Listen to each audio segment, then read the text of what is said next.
Students Barog art जो है ये 1600 एडी से 1700 एडी तक एक 100 इयर्स का टाइम पीरियड है यूरोपियन हिस्ट्री में, और इसके अंदर जो पॉलिटिकल एटमॉस्फेयर था यूरोप में वो अच्छा खासा उसमें हमें एक टर्मोइल नज़र आता है। उसकी वजह ये थी कि एक तो रिफॉर्मेशन की मूवमेंट थी जो बेसिकली चर्च की अथॉरिटी को क्वेश्चन कर रही थी, और उसके बाद काउंटर रिफॉर्मेशन की मूवमेंट थी जो कि चर्च की अथॉरिटी को असर्ट कर रही थी।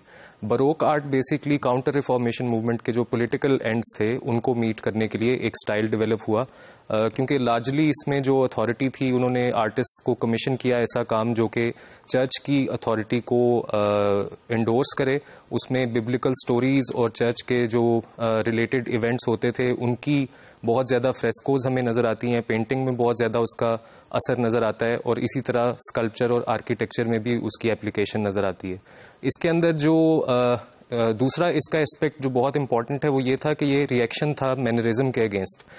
क्लासिकल पीरियड में तो आपने देखा कि जो रोमन और ग्रीक सिविलाइजेशन थी उनके जो आइडियल्स थे उनको रीअसर्ट किया गया रेनेसांस में, लेकिन जो बाद में मैनरिज्म की मूवमेंट हुई उसके अंदर जो फिगर्स थी उनको डिस्टॉर्टेड दिखाया गया, उनको इलोंगेटेड किया गया ताकि उस पैरामीटर को ब्रेक किया जा सके जो कि रेनेसांस आर्ट में हमें नज़र आता है। लेकिन जो बारोक आर्ट था ये बेसिकली रिएक्शन था मैनरिज्म के अगेंस्ट, जिसमें जो इनफॉर्मल पेंटिंग के अंदर जो कॉम्पोजिशन थी उसको बेसिकली रिजेक्ट किया गया। जो मैनरिज्म के अंदर डिस्टॉर्ट किया जाता था फिगर्स को, उसकी रिजेक्शन थी, और बिल्कुल क्लैरिटी से जिस तरह से रियलिस्टिकली नज़र आना चाहिए एक फिगर को बारोक आर्ट में हमें उस तरह नज़र आता है।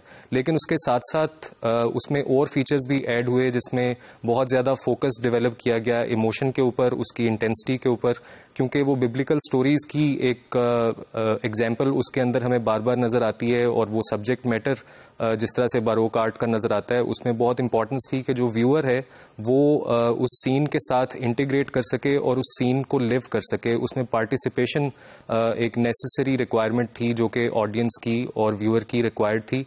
जितना भी बारोक आर्ट हमें नज़र आता है चर्च के अंदर जो डिफरेंट बिब्लिकल स्टोरीज की शक्ल में, उस सब में ये ख्याल रखा गया कि इस तरह से थीम को रिप्रेजेंट किया जाए कि उसके अंदर जो कॉम्प्लेक्सिटी है, जो उसके अंदर कलर का इस्तेमाल है वो इतना इंटेंस हो और उसकी इमोशनल कॉम्प्लेक्सिटी को इस तरह से दिखाया जाए कि व्यूअर जो है वो कम्प्लीटली इंगेज हो सके।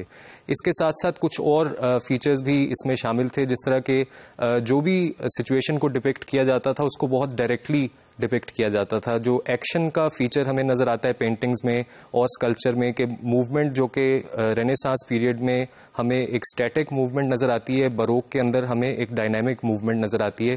जो सब्जेक्ट मैटर है पेंटिंग का और स्कल्पचर का, उसके अंदर जो फॉर्म है उसमें वो डायनामिज्म आपको दिखाई देता है। उसके साथ साथ फिर इसके अंदर यूज़ ऑफ कलर और डायनामिक कॉन्ट्रास्ट जो कि लाइट और डार्क का था वो भी हमें एक्सेसिव नज़र आता है। स्पेशली जो टेक्निक डेवलप हुई जिसमें एक फोकल पॉइंट पेंटिंग के अंदर क्रिएट किया जाता था लाइट की मदद से, उसमें एक बहुत ज़्यादा डेवलपमेंट हमें इस टाइम पीरियड में नज़र आती है, और जितने भी ग्रेट पेंटर्स इस टाइम पीरियड के हैं उनके अंदर उस टेक्निक की एप्लीकेशन हमें नज़र आती है। तो इसका बेसिक मकसद बारोक आर्ट का ये था कि इसमें जो इमोशनल एस्पेक्ट है ह्यूमन लाइफ का उसको ज़्यादा रिवील किया जाए और उसको रिलेट किया जाए इस तरह से पेंटिंग के सब्जेक्ट मैटर को व्यूअर के साथ कि वो इमोशनली भी इंटीग्रेट कर सके। जो इसका सब्जेक्ट मैटर था उसमें रिलीजियस स्टोरीज तो थी ही, लेकिन उसके साथ साथ जो भी पेंटिंग्स इस दौर में डेवलप की गई उसके अंदर हमें लाइट और डार्क का कंट्रास्ट बहुत क्लियरली नज़र आता है, उसमें इंटेंस कलर पैलेट हमें नज़र आता है। आइए कुछ एग्जाम्पल्स देखते हैं जिससे ये बात क्लैरिफाई होगी। ये सबसे पहली जो एग्जाम्पल आप देख रहे हैं ये कारावाजियो की एक पेंटिंग है, the calling of saint Matthew. ये बेसिकली एक बिब्लिकल सब्जेक्ट मैटर है, रिलीजियस थीम है, लेकिन इसमें जो सेटिंग आपको नज़र आ रही है वो रियल सेटिंग है। आप जिस तरह से कैरेक्टर्स को देख रहे हैं कि उनके चेहरे पे जो लाइट जिस तरह से कास्ट हो रही है उसकी वजह से एक ड्रामेटिक सिचुएशन इस पेंटिंग में आपको नज़र आती है। पहले जो मिडीवल एजेस में रिलीजियस पेंटिंग्स बनती थी उसमें एंजल्स को दिखाया जाता था और थोड़ी नॉन रियलिस्टिक होती थी, लेकिन यहाँ पे बारोक पीरियड में रियलिस्टिक डिपिक्शन है वो हमें बिल्कुल क्लियरली नज़र आती है। इसमें कलर का यूज़ भी आप देखें तो बहुत ड्रामेटिक है। उसके बाद कंट्रास्टिंग टोन इस्तेमाल हुआ है, आप क्लियरली आइडेंटिफाई कर सकते हैं कि डार्क और लाइट का कंट्रास्ट इस तरह से ड्रामेटाइज कर रहा है सिचुएशन को। और उसके बाद आप देखें कि जो कैरेक्टर्स इस पेंटिंग के अंदर हैं उनकी जो अपेयरेंस जो फॉर्म आपको नजर आ रही है उसमें मोशन का एलिमेंट जो है वो इनहेरेंट है, डायनामिक है। आपको बिल्कुल ये कॉन्सेप्ट नहीं डेवलप होता कि ये स्टैटिक फॉर्म्स हैं, बल्कि बहुत रियल लाइफ सिचुएशन में आपको एक डायनामिक ह्यूमन फॉर्म नजर आती है। उसके बाद जो लाइन का यूजेज अगर आप देखें तो जो लाइट राइट साइड से एंटर हो रही है पेंटिंग में, उसकी जो इम्प्लाइड लाइन है उसकी वजह से आप क्लियरली आपका फोकल पॉइंट लेफ्ट साइड पे बैठे हुए कैरेक्टर्स की तरफ होता है और उनके चेहरों पे जिस तरह से लाइट पड़ रही है आप क्लियरली उन एक्सप्रेशंस को रजिस्टर करते हैं। तो जो कि इस पेंटिंग को बनाने का मकसद ये था कि जो कैरेक्टर्स हैं इसके अंदर उनकी फोकस, उनकी अटेंशन को आप ऑब्जर्व कर सकें। इसी तरह ये एक और पेंटिंग है स्टेनविक की और इसके अंदर इसका जो टाइटल है वो है allegory of the vanities of human life. Vanity को क्रिश्चियनिटी में वन ऑफ द 7 सिंस समझा जाता था और इसके अंदर अगर आप गौर करें जो कॉम्पोजिशन है तो वो बहुत अनयूजुअल है। जो लेफ्ट अपर कॉर्नर है वो एक एम्प्टी स्पेस है, नेगेटिव स्पेस है, लेकिन इसको मेटाफोरिकली इस तरह से इंटरप्रेट किया जाता है कि ये एक हायर रियलम को रिप्रेजेंट करती है। उसके बाद आप देखें जो लाइट वहां से एंटर हो रही है वो भी इस चीज को सिग्निफाई करती है कि ये एक डिविनिटी को एक्सप्रेस कर रही है। ये जो पार्ट है पेंटिंग का, जो राइट साइड पे लोअर कॉर्नर में आपको फिगर्स नजर आ रही हैं, जो फॉर्म्स नजर आ रही हैं, उनके अंदर आपको ओवरलैपिंग नजर आ रही है। ये भी बरोक पीरियड का एक इम्पॉर्टेंट फीचर था। इसमें जो सिंबलिज्म इस्तेमाल हुआ है वो भी अगर आप गौर करें तो वो ह्यूमन लाइफ की उन एस्पेक्ट्स को एक्सप्लेन करता है, उन एस्पेक्ट्स को कम्युनिकेट करता है जो कि जिसके बाद ये जरूरी हो जाता है कि आपकी एक रिलीजियस फाउंडेशन आपकी लाइफ को ड्राइव करे। और यही इन पेंटिंग्स का मकसद था कि जो रिलीजियस एस्पेक्ट है उसको इन्हेंस किया जाए और उसको एक इंडिविजुअल को ये एहसास दिलाया जाए कि रिलीजन उसके लिए बहुत इंपॉर्टेंट है। इसमें जो स्कल का सिंबल इस्तेमाल हुआ है वो सिंबलाइज करता है डेथ को। जो शेल आप देख रहे हैं वो सिंबलाइज करता है बर्थ को। उसके बाद जो इंस्ट्रूमेंट्स और बुक्स आपको नजर आ रही हैं वो सेंस प्लेजर और इंटेलेक्चुअल प्लेजर को रिफर करती हैं। फिर आप देखिए कि टाइम का एक इम्पॉर्टेंट फैक्टर है, उसको वॉच के थ्रू एक्सप्रेस किया गया है। पर्पल सिल्क जो है वो वेल्थ को सिंबलाइज करती है और फिर सॉर्ड जो है वो वायलेंस और पावर को सिंबलाइज करती है। जो पेंटर ने एक इम्पॉर्टेंट टेक्निक जो इसमें यूज़ की, क्योंकि इसमें बहुत सारी एस्पेक्ट्स आपको फॉर्म्स के नज़र आ रहे हैं, उसमें टेक्सचर वाज वेरी इंपॉर्टेंट। तो उसके लिए पेंटर ने ओक पैनल को यूज़ किया पेंट करने के लिए, जिसकी वजह से जो टेक्सचर्स हैं वो स्मूथनेस ऑफ सिल्क हो या फिर जो ट्रांसलूसेंस आपको बोन की नज़र आ रही है स्कल के अंदर, वो उस ओक के पैनल की वजह से बहुत ज़्यादा एक्सप्रेस्ड है। तो ये बेसिकली जो इसका थीम है वो वैनिटी को एक्सप्रेस करता है कि जो इंडिविजुअल लाइफ है उसका ट्रांजिटरी होना और उसके अंदर इंसान का मुख्तलिफ प्लेजर्स में इंडल्ज होना, जिसको कंडेम किया जाता है और उसको इनकरेज किया जाता है कि वो रिलीजियस लाइफ को आइडियलाइज करे। उसके बाद ये एग्जाम्पल आर्किटेक्चर में अगर आप देखें तो उसमें भी हमें बरोक जो पीरियड है उसकी फीचर्स सब नज़र आते हैं। यहाँ पे जो फिगर्स हैं इस ट्रेवी फाउंटेन में, ये रोम के अंदर है, उनकी जो मोशन आप देख रहे हैं, जो डायनामिक आपको नज़र आ रहा है, ये बरोक फीचर है। वो बिल्कुल स्टैटिक नहीं है जिस तरह से आपको रेनेसांस में माइकल एंजेलो के स्कल्पचर नज़र आते हैं, बल्कि ये हाईली डायनामिक स्कल्पचर हैं। इनकी जो इसका सब्जेक्ट मैटर भी है उसमें ये बेसिकली ग्रीक गॉड है ओशन, उसको दिखाया गया जो कि पर्सोनिफिकेशन ऑफ वाटर है।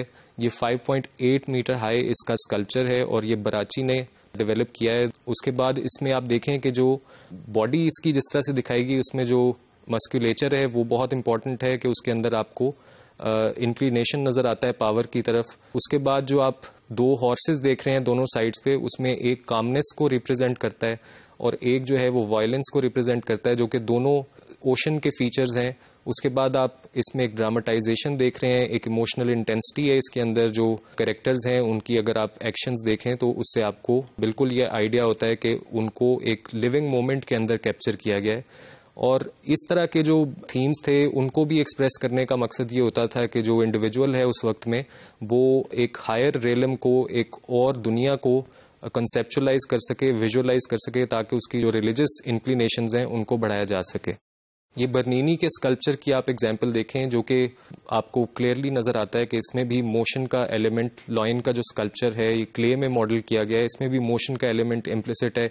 आप क्लियरली देख सकते हैं कि जिस पॉस्चर में उसने स्कल्पचर को बनाया है वो मोशन को आइडेंटिफाई करता है और डायनेमिक मोशन को आइडेंटिफाई करता है। ये एक और एग्जाम्पल है, ये मार्बल का स्कल्पचर है बर्नीनी का, जिसमें आप फेस एक्सप्रेशन को देख सकते हैं कि उसमें एक इंटेंसिटी, इमोशनल इंटेंसिटी को एक्सप्रेस किया गया है।